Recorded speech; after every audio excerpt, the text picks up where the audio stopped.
드디어 이스라엘 백성들이 여리고 성 앞에 섰습니다. 참으로 먼 길을 왔습니다.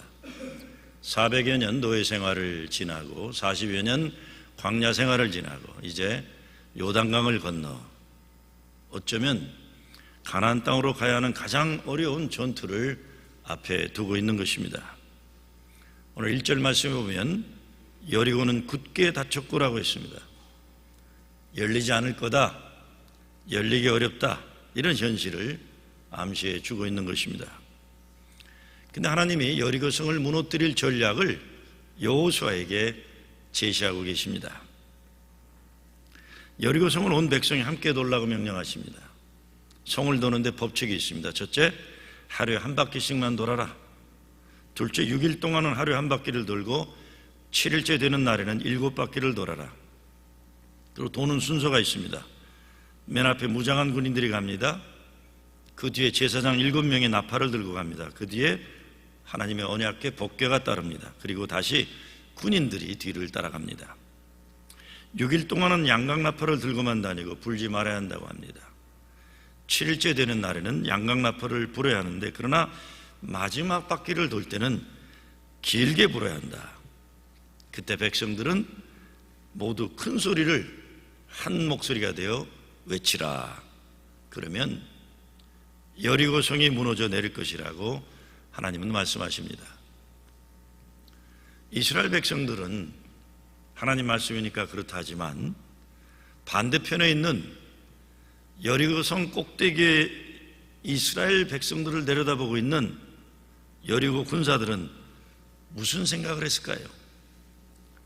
그동안 이스라엘 민족에 대한 소문은 들었는데 처음 그들을 본 겁니다. 소문을 들어보면 하나님이 함께 하셔서 대단한 위력을 가지고 담을 단숨에 뛰어 올라올 것 같은데 뱅뱅 담을 돌고만 있는 겁니다. 하루 이틀 보면서 저것들이 미쳤나 이러고 봤을 거예요. 그런데 하루, 이틀, 3일, 4일, 5일, 6일, 1주간을 그렇게 돌고 있습니다. 말이 없어요. 그 많은 백성이 여리고성을 뱅뱅 돌면서도 말이 없습니다. 어떻게 그 많은 사람들이 저렇게 침묵할 수 있을까? 신기했을 겁니다.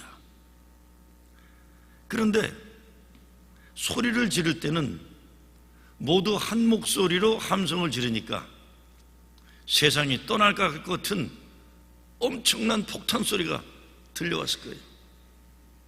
그런데 성경에서는 그 함성 소리에 여리고성이 무너졌다고 기록하고 있습니다. 다른 것 아닙니다. 이스라엘 백성들은 하나님 말씀 순종하도록 훈련된 백성이 되어버린 겁니다. 그래서 어떤 분은 여리고성 함락을 기적과 같은 대박의 사건이 아니라 축적된, 그들의 역사 속에서 축적되어 온 하나님 말씀 순종의 결과라고 말하기도 합니다. 그냥 하루아침에 된 게 아니다. 그 역사 속에서 하나님 말씀이 새겨지고 순종한 그 백성의 순종의 역사다. 원래 순종 잘하던 백성이 아니지만 광야 40년을 지나고 요단강을 건너면서 하나님 말씀 순종의 백성으로 훈련되어졌다는 것입니다. 나라를 지키고 국방을 지키는 것에 높이 쌓은 국경성도 필요하고 만리장성과 같은 담도 필요합니다. 육해공군 군사력도 필요합니다. 그런데 나라가 무너질 때는 국경이 약해서거나 담이 허술하거나 군대가 무력해서 무너지지는 않습니다.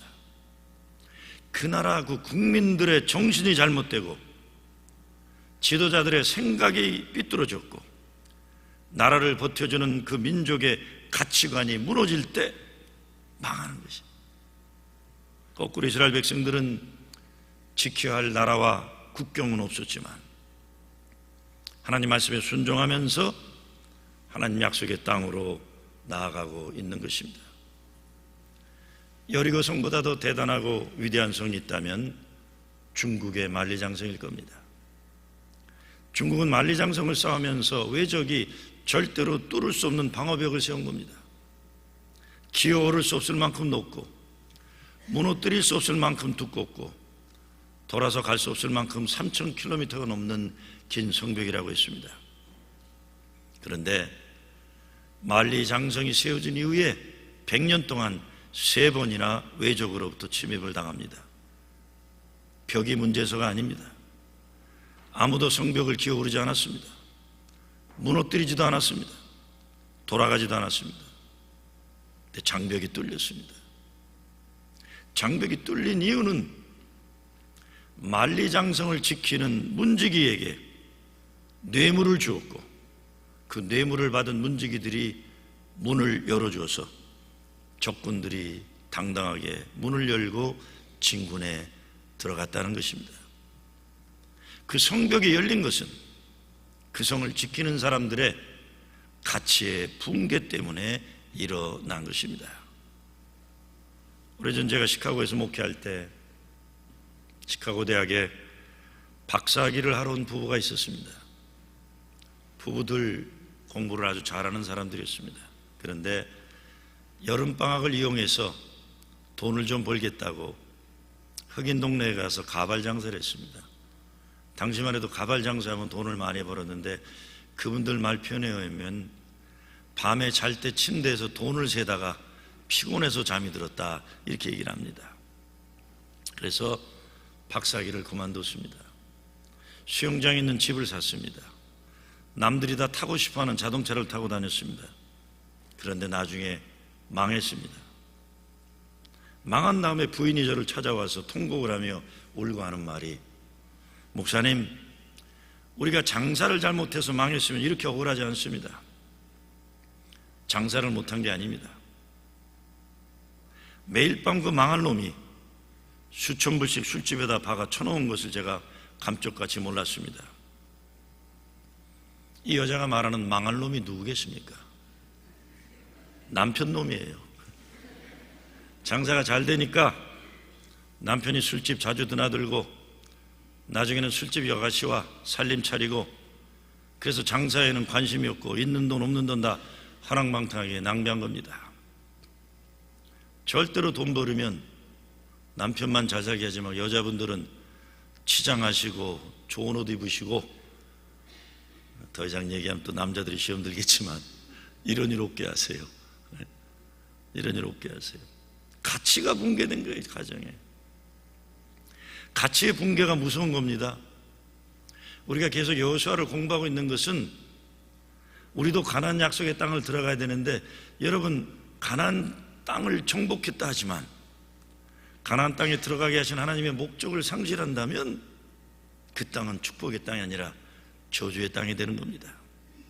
돈을 아무리 많이 벌어도 하나님이 없는 부자 되는 것 저주예요. 교회가 아무리 숫자적으로 부흥된다고 해도 하나님이 계시지 않는 숫자적 부흥은 복이 아닌 겁니다. 오늘 본문에 나오는 여리고성 빙빙 도는 작전은 예수 믿는 사람들이 요즘도 많이 쓰는 방법입니다. 교회 건축이나 사업장 구입을 앞두고 자기가 차지하고 싶은 땅에서 매일 7번 바퀴 돌면서 기도하면 하나님이 그 땅을 주신다고 믿고 그러는 겁니다. 저도 아틀란티에서 목회하면서 성경에 기적이 일어난 사건들 흉내 많이 내봤어요. 혹시 저렇게 하면 되지 않을까. 예배당 건축해야 되는데 헌금이 들어오지 않아요. 그래서 땅은 사놓고 잔디만 무성하게 자랄 때 저도 뺑뺑 남들 안 볼 때 많이 돌아봤어요. 찬송하면서도 돌아보고 기도하면서도 돌아보고, 그냥 이렇게 적당히 놀면 안 되겠다, 심장이 터질도록 한번 뛰어보자, 별짓 다 해봤어요. 나만 죽도록 고생하고 일이 일어나지 않아요. 왜 그럴까? 하나님은 하나님의 큰 역사만큼은 사람들의 욕심을 채워주기 위해서 이루어지지 않으십니다. 기도와 눈물, 또 기도와 눈물, 또 기도와 눈물, 끊임없이 나중에 나올 수 없을 정도로 진을 빼놓으시고, 우리들이 할 수 있다고 생각하는 그 교만을 깨쳐버리시고 오직 하나님의 일은 하나님만이 하신다는 믿음 주시고 나서, 그리고 또 기도와 눈물을 빼시고 이루어 주시는 겁니다. 설교 준비하다가 웃음이 나왔어요. 이런 명령하시는 하나님도 코미디언 같고, 그 명령을 심각하게 받아들이고 실천하는 여호수아도 그렇고, 또 그 여호수아의 명령을 받아들여서 그렇게 실천하는 이스라엘 백성들도 참 웃기는 사람들이다 생각해 봤습니다. 사도 바울이 그런 말을 하죠. 하나님의 지혜에 있어서는 이 세상이 자기 지혜로 하나님을 알지 못하는 거로 하나님께서 전도에 미련한 것으로 믿는 자들을 구원하시기를 기뻐하셨도다. 하나님의 미련한 것이 세상의 지혜에 있는 것보다, 하나님의 약한 것이 세상의 사람들의 강함보다 강하니라 그랬어요. 사실 바울은 당대 최고의 지식인이었습니다. 권력을 잡을 수도 있는 사람이었습니다. 그런데 부활하신 주님을 만난 이후로 자기 생각으로 이해되기 어려운 일이 있어도 주님 말씀에만 순종했던 사람입니다. 하나님의 큰 역사를 앞두고 인간이 할 수 있는 것은 오직 순종입니다. 상식으로 해결해야 되는 것은 상식으로 하면 됩니다. 세상은 상식으로 돌아가는 거니까요. 몰상식하면 안 됩니다. 상식적이어야 합니다. 그런데 사람을 변화시키고 교회를 변화시키고 세상을 변화시키는 것은 상식을 초월한 믿음의 역사일 때만 가능한 것입니다. 돈으로 해야 되는 일은 돈으로 하시면 됩니다. 지식이 필요한 것은 최대한 인간의 지식을 동원해서 하면 됩니다. 그러나 약속의 땅으로 가야 되는데 굳게 닫혀있는 여리고성을 무너뜨린 일은 하나님 명령에 순종할 때만 가능한 것입니다. 우리 인생의 그 어떤 어려움도, 우리들의 가정을 생각하고 교회를 생각할 때도 하나님은 우리의 가야 할 길을 가로막고 있는 여리고성을 먼저 믿음으로 무너뜨리라고 우리에게 명령하고 계시는 겁니다. 사탄의 세력이 너무 커 보인다고 뒤로 물러나는 것 아니죠? 또 내 실력으로 넘어가려고 하면 사단이란 놈이 너무 좋아할 거예요. 왜? 사단은 교만한 사람을 제일 좋아합니다. 자기 마음대로 이용해서 하나님의 일을 방해할 수 있기 때문입니다. 또 창이나 칼로, 무기로 점령하라고 하지도 않았어요. 왜? 이스라엘 백성보다 더 큰 군사력을 가지고 있는 적군들이 무수하게 기다리고 있기 때문입니다. 이스라엘은 오직 하나님의 명령대로 순종합니다. 7일 동안 찬양대를 앞세우고 그동안 무너지지 않았던 여리고성을 향해서 하나님의 능력과 하나님의 다스림을 믿고 온 백성이 한 소리로 외쳤을 때에 여리고성이 무너졌다고 성경은 증거하고 있습니다. 여리고성이 무너졌다. 우리들의 삶 속에도 무너져야 할 사단의 점령한 고지들이 있습니다. 이것은 혈과 육으로 싸운다고 해결되지 않습니다. 오직 하나님이 살아계심을, 하나님이 사랑하심을, 하나님이 역사하심을, 하나님이 구원하심을 외칠 때, 이 진리가 선포될 때 사탄 마귀의 세력들이 세워놓은 고지들이 무너진다는 것입니다. 때로 우리는 내가 싸우려는 싸움은 포기할 줄 알아야 됩니다. 이제는 하나님이 싸우시는 그 싸움에 내가 순종해야 하는 것입니다. 하나님께 순종하는 사람을 하나님은 인정해 주시는 겁니다. 미국 역사학자 가운데 프랜시스 후쿠야마라는 학자가 있습니다. 그가 쓴 역사의 종말이란 책이 사실은 21세기 들어오면서 상당히 파퓰러 했었습니다. 물론 역사에 대한 얘기지만 그 책 부분 가운데 이런 얘기가 나와요. 인간에게 있어서 가장 큰 욕망은 인정받기 위한 욕망이라고 있습니다. 인정받기 위한 욕망이다. 자기는 대단하게 생각하는데 남들이 인정해 주지 않을 때 분노한다고 그랬어요. 그런데 자기 스스로도 자기를 인정하지 않을 때는 수치심을 느낀다. 그래서 사람은 인정받음이 필요하다고 그랬어요. 자타가 인정하는 것이 되면 그러면 사람은 행복해질 수 있다고 했습니다. 인정받는 것이 필요하다. 또 인정받기 위해서 그만큼 노력하고 실력을 쌓아야 된다. 그런데 성경에 보면 예수 믿는 사람들은 하나님이 인정해 주는 귀한 존재들이라고 분명히 밝히고 있습니다. 내가 너를 영화롭게 하였느니라, 내가 너를 지명하여 불렀느니 너는 내 것이라. 내가 너를 존귀하고 보배롭게 하리라. 내가 너를 천하보다 사랑한다. 하나님이 우리를 인정해 주신다는 거예요. 근데 문제는 사람들에게 인정받는 것만 좋아하지 하나님에게 인정받는 것을 중요하게 여기지 않는다는 것이죠. 저는 인간적으로 약점이 많은 사람입니다. 신앙도요, 교인들이 목사라고 인정해 주니까 이 정도라도 유지하는 것이지, 제가 보기에 저보다 신앙 좋은 집사님들, 권사님들, 장로님들 많으십니다. 저는 알아요, 내가 얼마나 시시한 인간인지. 그런데 제가 아주 잘하는 게 있어요. 아주 잘하는 게 있는데, 아주 좋은 믿음의 부분이 있는데, 그건 다른 게 아닙니다. 내가 내 능력으로 감당하지 못할 일이 있으면 미리 알아서 하나님 앞에 바짝 자빠져요. 쫙 뻗어요. 하나님, I cannot do it. It's your job. 난 못합니다. 나 같은 인간이 관여하기에 너무 큰 하나님의 역사 앞에 서게 될 때는 저는 처음부터 이것은 내가 할 일이 아니라고 분명히 밝혀요. 이건 하나님의 일이다. 그것은 제가 잘해요. 내가 할 수 없다는 것, 인정하는 것, 이거는 타의 추종을 불허합니다. 난 할 수 없다. 정말 우둔한 사람들은 자기 힘으로 할 수 있다고 생각하는 사람들입니다. 인생 앞에 놓여있는 문제들이 없는 사람이 누가 있겠습니까? 여리고성은 우리 앞에 놓여있는 불가능해 보이는 장애물입니다. 나가 사탄의 견고한 고지예요. 우리 힘으로 안 되는 일이에요. 때로 그것을 인정해야 됩니다. 인간의 연약함, 인간의 죄악된 모습, 우리 인간의 못된 고집, 인간의 교만, 다 주님 앞에 내어놓고 주님이 나의 주님 되심을 인정해드리고 이제는 하나님이 싸우시는 그 싸움에 순종하겠노라는 겸손한 고백이 우리에게 필요한 것입니다. 그러면 그때부터 하나님이 싸워주시는 거예요.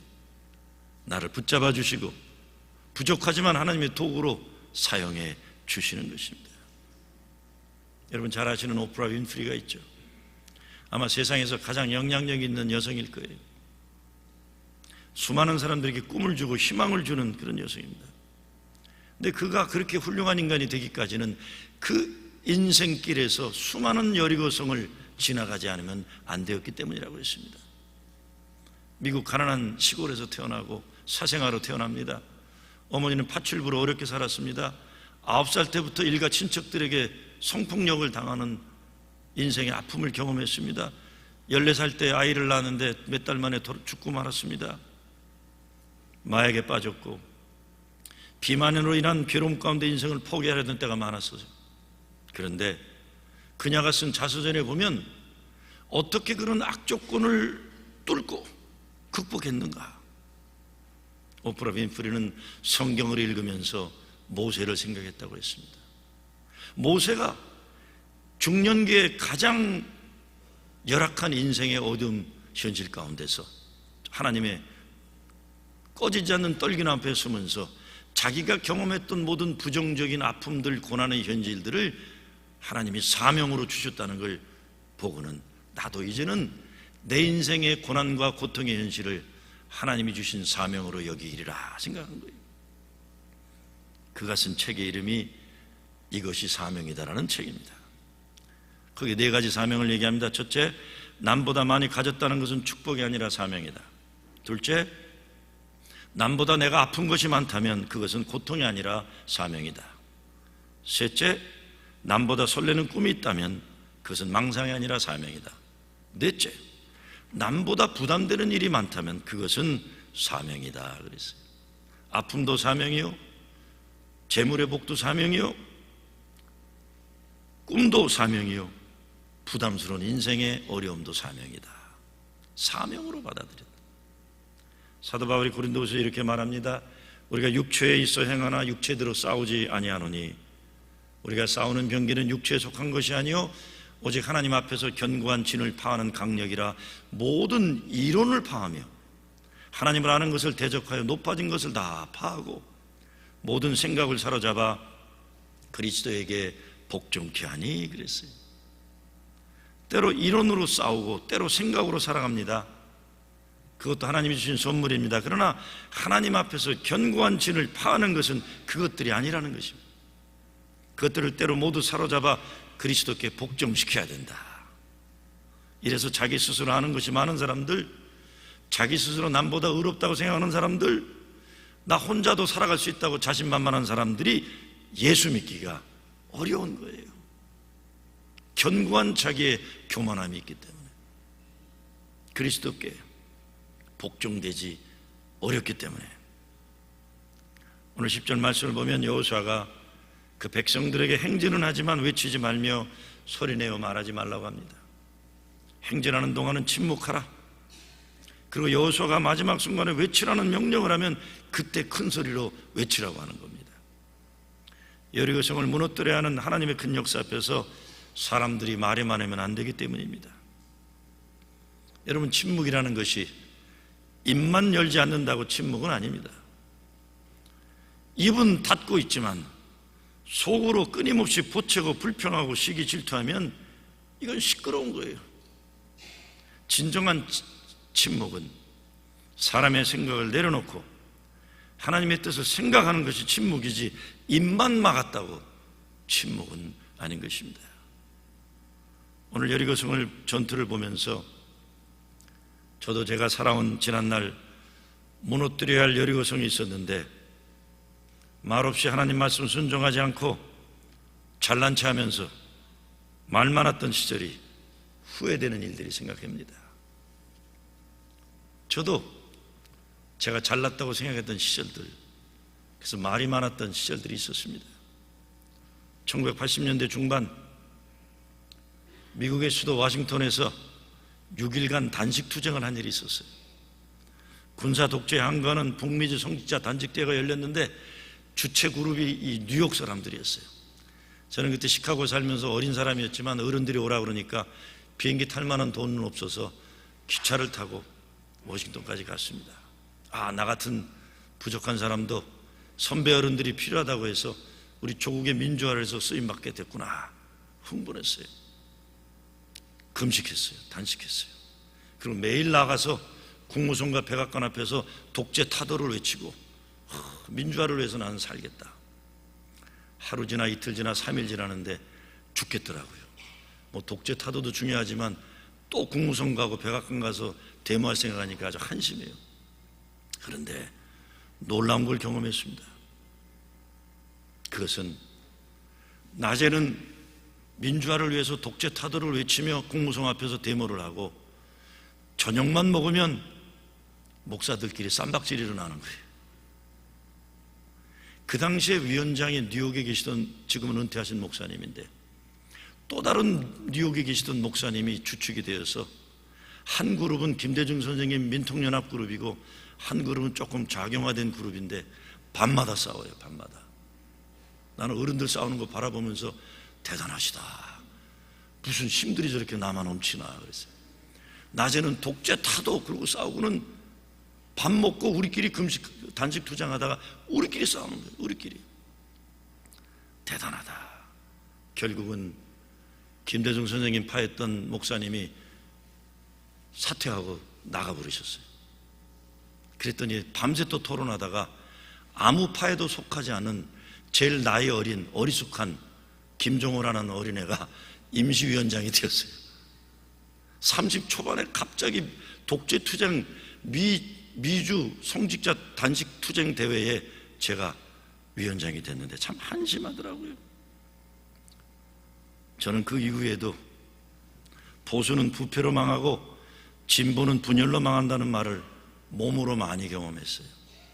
보수들은 자기 이익을 위해서 친일파도 했다 뭐도 했다가 아무 때나 여기 붙었다 하면서도 단결을 해요. 철저하게 단결합니다. 김영삼, 김대중, 노무현에 붙었다가 또 이명박에 붙었다, 박근혜 붙었다, 수도 없이 박혀요. 이익을 위해서는. 근데 진보 그룹은요, 자기만 옳다고 싸우느라고 분열을 쉽게 해요. 왜? 말이 많아요. 진보 그룹은 말이 많아요. 사실 꼭 20년 전 해방 50주년 맞이하면서 종교계와 일반 시민단체 모두 하나가 되어 조국 통일을 염원하면서 해방 50주년 대축제 협의회라는 단체가 결성되었는데, 당시 개신교 단체 연합단체 신연협의회와 감리교 통일위원회 제가 관계되었기 때문에 그 당시에도 뉴욕에서 모인 회의에서 제가 무난할 것이라는 어른들의 결정으로 사무총장직을 맡게 됐어요. 굉장히 큰 단체였습니다. 그래서 제가 북한 평양에 들어가고 대표단을 이끌고 들어갈 기회가 있었어요. 그런데 북한에 들어가서 조국 통일을 외치면서 미국에 간 대표단은 또 좌우로 나누어서 다퉜습니다. 어떤 거 갖고 다퉜는지 아세요? 우리는 조금 좌파들은 조선은 하나다라는 티셔츠 입고 행진하겠다는 거예요. 조금 우파들은 조국은 하나다로 행진하겠다는 거예요. 결국 미국에서 한 대표단은 한 판은 조선은 하나다 티셔츠 만들어 입고 한 판은 조국은 하나다라는 티셔츠 입고 행진하고, 거기 가서도 싸웠어요. 거기 가서도. 20년 전 일인데, 사실 요즘은 이런 문제로 토론하고 싸우는 데 없을 정도로 나라와 민족을 위한 관심이 전멸되어 버린 시대를 살아가고 있는 것 같아요. 왜 우리 조국 통일이 안 될까요? 광복 70년이라 그러지만 분단의 역사를 아직도 살아가고 있는, 왜 그럴까요? 미국의 책임일까요? 중국, 일본, 러시아의 책임일까요? 그럴 수 있습니다. 북한 공산정권 때문에, 아니면 남한의 반통일 세력 때문에 그럴 수 있습니다. 그런데 제가 보기에 궁극적 1위는 나 때문에 안 돼요. 나 때문에 안 돼요. 별것 아닌 거 가지고 편가르기 좋아하고 원수 만들기 좋아하는 우리들 때문에, 우리 교회들 때문에 안 되는 거예요. 통일 그렇게 되는 게 아닌 것 같아요. 하나님이 너희들 아직 덜 되었다, 그렇게 말씀하시는 줄 몰라요. 교회도 기도하기보다 말만 하는 사람들 많으면 여리고성은 무너뜨린 것 고사하고 서로 싸우다가 서로 무너집니다. 행진할 때는 소리 내지 말고 침묵하면서 하나님의 뜻을 생각해야 되는 거예요. 그러면서 힘을 모았다 무너뜨려 하는 여리고성에서는 함께 소리를 내야 해야 되는데, 예수가 그리스도이심을 증거하는 일에는 함께 소리를 내야 되는데, 침묵했다고 하고는 그 다음엔 서로 싸우는 거예요. 교회라는 것이 이 사람 저 사람 아무 때나 소리 지르고 서로 언성 높이고 자기 소리 아무 때나 외치면 어려워지는 겁니다. 행진할 때는 침묵하라. 자기에게 맡겨진 사명만 잘 감당하고 맡겨진 그 자리에서 순종하는 겁니다. 일이 적으면 소리내 싸워도 큰 문제 없습니다. 그러나 일의 내용이 크면 클수록 침묵할 줄도 알고 함께 외칠 줄 알아야 하나님의 기적의 역사에 쓰임받을 수 있는 것입니다. 믿음의 눈으로 보는 훈련이 신앙입니다. 히브리서 11장에 보면 여리고 성 전투를 이렇게 설명해요. 믿음으로 7일 동안 여리고를 두루다니며 성이 무너졌으며, 그렇게 했어요. 잘 들어보세요. 어떻게 여리고 성이 무너졌는가? 믿음으로 7일 동안 여리고를 두루다니며 성이 무너졌으며. 이스라엘 백성은 그냥 하나님 말씀 믿고 돌기만 했는데 여리고 성이 무너졌다는 고백입니다. 우리는 단지 돌기만 해도 하나님이 역사하셔서 기적이 일어났다는 걸 얘기하고 있습니다. 내가 했다는 게 아니에요. 며칠 전에 이 자리에서 기독교 TV와 제가 인터뷰를 했어요. 인터뷰하는 분이 프라싱 제1교회 담임 목사로서 당신은 어떤 계획과 비전을 가지고 있나? 이렇게 물어봐요. 그래서 겸손한 척 하면서도 그래도 비전을 얘기했어요. 나는 이런 생각을 한다. 우리 교회 부흥과 목회 비전에 대한 내 생각을 얘기를 했습니다. 근데 오늘 성경 말씀을 읽다가 제가 좀 반성을 했어요. 왜 내가 뭘 꼭 해야 한다는 생각을 했을까? 이거예요. 왜 내가 프라싱 제1교회 담임 목사라서 내 비전이 있고 내 꿈이 있고 뭘 할 수 있는 것처럼 얘기를 했을까? 반성했습니다. 그냥 하루하루 주님 말씀하시는 대로 살아가면 되는 것인데, 교회 부흥을 위해 무슨 대결책을 찾으려고 몸부림치는 게 중요한 게 아니라 우리 모두가 하나님을 찾으며 살아가는 것, 이게 더 중요한데 우린 자꾸 해결책을 찾으려고 그래요. 우리 교회 어떻게 해결할까? 저와 여러분이 찾아야 되는 건 인간의 노력으로, 인간의 머리로 해결책 찾는 게 아니라 목사로부터 모든 교인에 이르기까지 하나님을 찾아가는, 하나님을 목말라 하는 것, 말씀에 순종하면 하루하루 순간순간 주님과 동행하는 것, 이것인데 우리가 무슨 대단한 역사의 주인공이나 되는 것처럼 몸부림치는 것 아닌데, 이런 생각을 했어요. 이스라엘 백성들은 여리고성을 그냥 돌았습니다. 하나님이 그리 말씀하셨기 때문에 Thus says the Lord, 이스라엘 민족의 교육 방침은 딱 하나요, 하나님이 말씀하셨다. Thus said the Lord. 소리 지르라니 소리 지르는 거예요. 왜? 하나님이 말씀하셨기 때문에. 오늘 전투의 대회를 다시 생각해 봅니다. 무장한 군대가 앞에 있고 또 맨 끝에 있고 그 가운데는 찬양대가 있고 하나님의 언약궤, 법궤가 있는 거예요. 약속의 땅으로 가는 싸움은 하나님 찬양과 예배를 위한 싸움이고 하나님 말씀에 순종하기 위한 싸움이라는 것을 분명히 하자는 거예요. 이것을 지키는 군대가 있는 거예요. 하나님 함께 하시는 하나님의 임재의 상징의 언약궤가 우리에 같이 있으면, 우리가 그 언약궤를 우리 삶 중심에 모시고 산다면 하나님이 함께 하시고 역사하신다는 믿음입니다. 그러니까 여리고성을 7번 매일 돌았다, 그런 것이 중요한 것이 아니라는 겁니다. 내가 원하는 땅을 매일 7번 1년 걸었더니 내 땅이 되었더라 할렐루야, 이런 거 도둑놈들이 하는 짓들이에요. 예수 믿으면서 이런 거 흉내내면서 내 돈 많이 벌었다, 장사가 잘 됐다, 이거 도둑놈 신법입니다.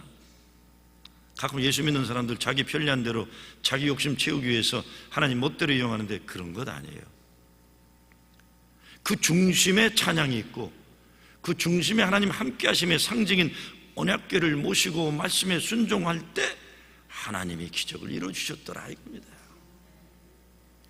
근데 정말 기적은요, 하나님과 동행하는 게 아니겠습니까? 그렇죠. 여리고성은 하나님이 무릇대로 주시는 것이고 가나안 땅에 들어가는 것보다 더 중요한 것은 광야에서도 하나님 말씀 믿고 하나님과 동행했다는 이것입니다. 이 믿음이 있으면 그 어디나 하나님 나라예요. 이 믿음이 있으면 그 어디나 천국입니다. 찬송가 중에 이런 찬송이 있죠. 주의 말씀 받은 그날 참 기쁘고 복되도다. 이 기쁨만 못 이겨서 온 세상에 전하노라. 이 좋은 날 내 천한 몸 새 사람이 되었으니 이 몸과 맘 다 바쳐서 영광의 주 늘 섬기리. 새 사람 된 그날부터 평안한 마음 늘 있어서 이 복된 말 전하는 일 나의 본분 삼았노라. 기쁜 날 기쁜 날 주 나의 죄 다 씻은 날 늘 깨어서 기도하고 늘 기쁘게 살아가리. 기쁜 날 기쁜 날 주 나의 죄 다 씻은 날. 오늘 여러분의 가정 앞에 가로막힌 여리고성을 무너뜨리기 위해 찬양과 하나님 함께 하심의 언약궤를 함께 메고 말씀에 순종하며 말씀에 순종하며 살아가는 기적의 역사가 여러분의 삶에 주어지기를 주의 이름으로 축원합니다.